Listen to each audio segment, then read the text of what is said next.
Riding in a modified vehicle gives one some contentment because the adjustments and additions made to their autos distinguish their cars from others out there.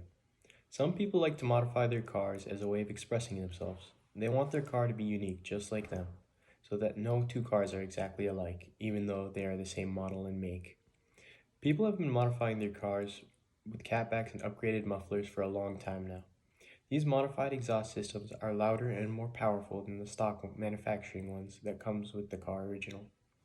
I live in Temecula, California, where I witness many people with upgraded exhaust systems. In this speech, I will inform you about the California Vehicle Code 27150 by providing information on the law, as well as how law enforcement plans to enforce the law and the consequences for going against this law. I will review the specific details of the new California Vehicle Code, as well as the consequences of violating the code, and how police plan to enforce the law.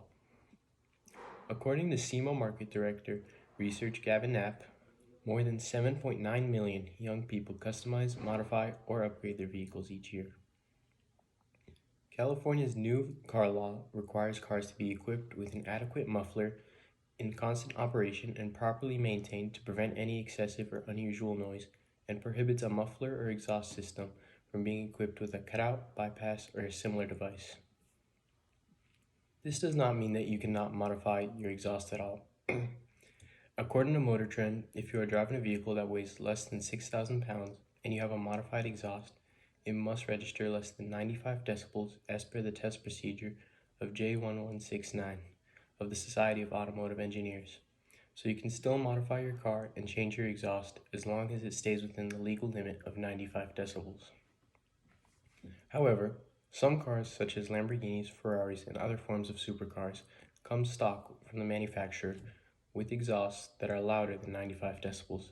So owners of these cars may face problems with this new law and have to prove to law enforcement that their car is like this normally and that they haven't changed or modified their exhaust at all. With this new law implemented, there must also be new ways to catch those who avoid the law. California plans to implement new methods to deal with loud exhausts. In an effort to reduce noise pollution, California is set to implement camera automated exhaust noise enforcement.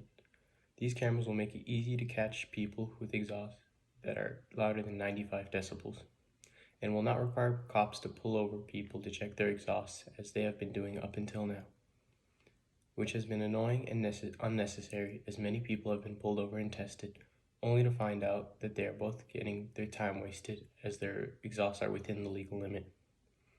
California has long specified the decibel level at which stock or modified exhaust systems are deemed too loud, 95 decibels for cars and 80 for motorcycles built after 1985. And this hasn't changed. Now we move on to the consequence of modifying your exhaust to be louder than 95 decibels. The fines and penalties of modifying your exhaust to pass the legal decibel limit. For first-time offenders, fix-it tickets have been reinstated, which allows owners 30 days to fix an overly loud exhaust without incurring a fine. This law is beneficial for drivers who installed modified exhausts but did not know that they passed the legal noise limit, so they are given a chance to fix their mistakes without being fined. The max fine for motor vehicle exhaust standards, noise being one of those standards, is $1,105. This is a hefty fine to pay, so the new issued fix-it tickets will be very helpful to those who do not know how many decibels their exhaust is. In this speech, I informed the class about California Vehicle Code 27150 by going through the laws and regulations, the fines and penalties, and how law enforcement plans to catch those who go against this law. I have explained the new California Vehicle Code 27150 along with its specific regulations, as well as how police plan to catch those who go against the code, and the consequences deemed for going against this law. Remember, this code aims to reduce noise pollution and benefit our community, while also still giving people the freedom to modify their cars to a certain extent. Thank you.